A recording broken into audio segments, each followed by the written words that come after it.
Well, few details have been released about this new board. And the Director of Policy and Government Affairs for American Principles Project, Jon Schweppe, joins us now to discuss Biden's disinformation board. Jon, welcome.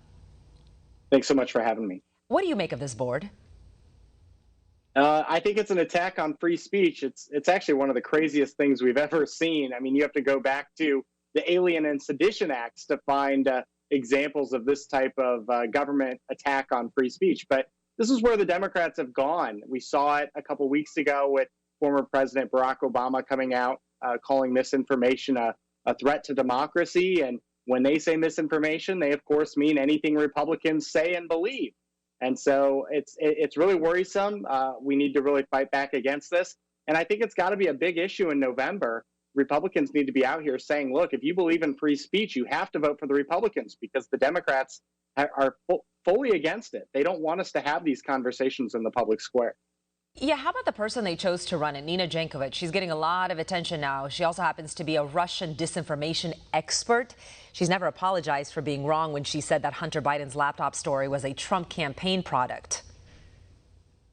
She's out there. I think a lot of people are having fun with her on Twitter.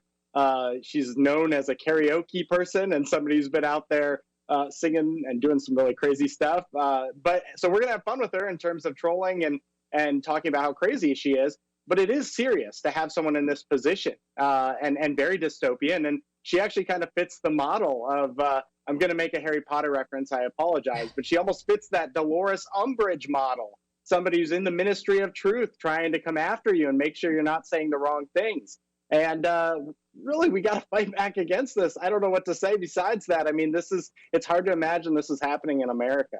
Yeah, I've seen her TikToks, by the way, singing, so I know exactly what you're talking about, Jon. What do you think about the timing of all of this? Just days after Musk becomes the owner of Twitter, he wants free speech. Now our government wants to censor it. I mean, they had it with Twitter, and that was going away, so now this.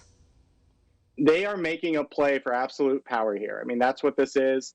If you've seen, the leftists are full on, embracing their base, coming out with the most absurd positions on the issues. It's because they're really not that worried about persuading the independents in the middle ground. They think they can do this by exerting power and kind of thwarting democracy.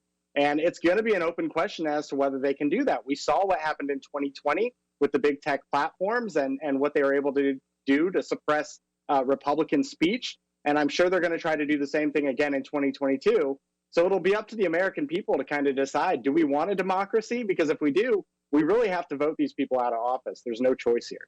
The focus of this group will be Russian propaganda and then border issues, Latinos being the focus. Could this have anything to do with polling showing more Latino voters are gravitating to the GOP? Yeah, I think they're very worried about that. We saw that in Virginia with the governor's race, some exit polling showing that more than 50% of Latinos voted for Governor Youngkin. So obviously something they're very concerned about. Again, I think this is almost a little bit of a desperate play because ultimately Latinos are moving away from the Democrats because of their extreme views on cultural issues, their extreme views on schools. And so I don't think this is going to save them, but that's what they're trying to do here. And it is really pathetic, to be honest. Jon, Judicial Watch has already filed a Freedom of Information Act, a FOIA, to find out more information. What is this new board going to be doing? You wonder what authority it will have? Like, it's been so vague. We don't even have any information. Well, the scary part is that this is under the Department of Homeland Security, right? So the implication here is pretty threatening, to be honest. So, we'll see what this actually means, whether this is just a play to their base and she won't have any power, or whether they plan on giving her power.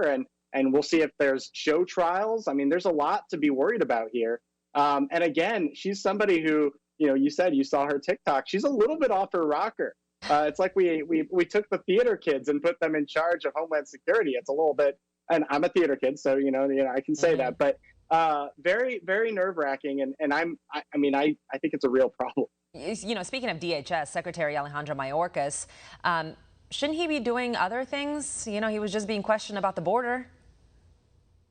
Yeah, you would think so, right? You would think we'd be worried about terrorism. We'd be worried about the overflow of drugs into this country, tens of thousands of Americans dying from fentanyl and all of these other drugs. But unfortunately, this administration is much more concerned about what they see as domestic threats. And by that, I mean you and me. That's just unfortunately where their priorities are. And it's sad. And I think the American people, in 2020, I think a lot of these folks were voting for Biden because they wanted a return to normalcy. And the left has taken it as an affirmation of their crazy, woke, authoritarian agenda. So hopefully we'll see a pushback against that in November. Jon, we thank you so much for your insight. As always, thanks for joining us right here on One America News. Thanks for having me.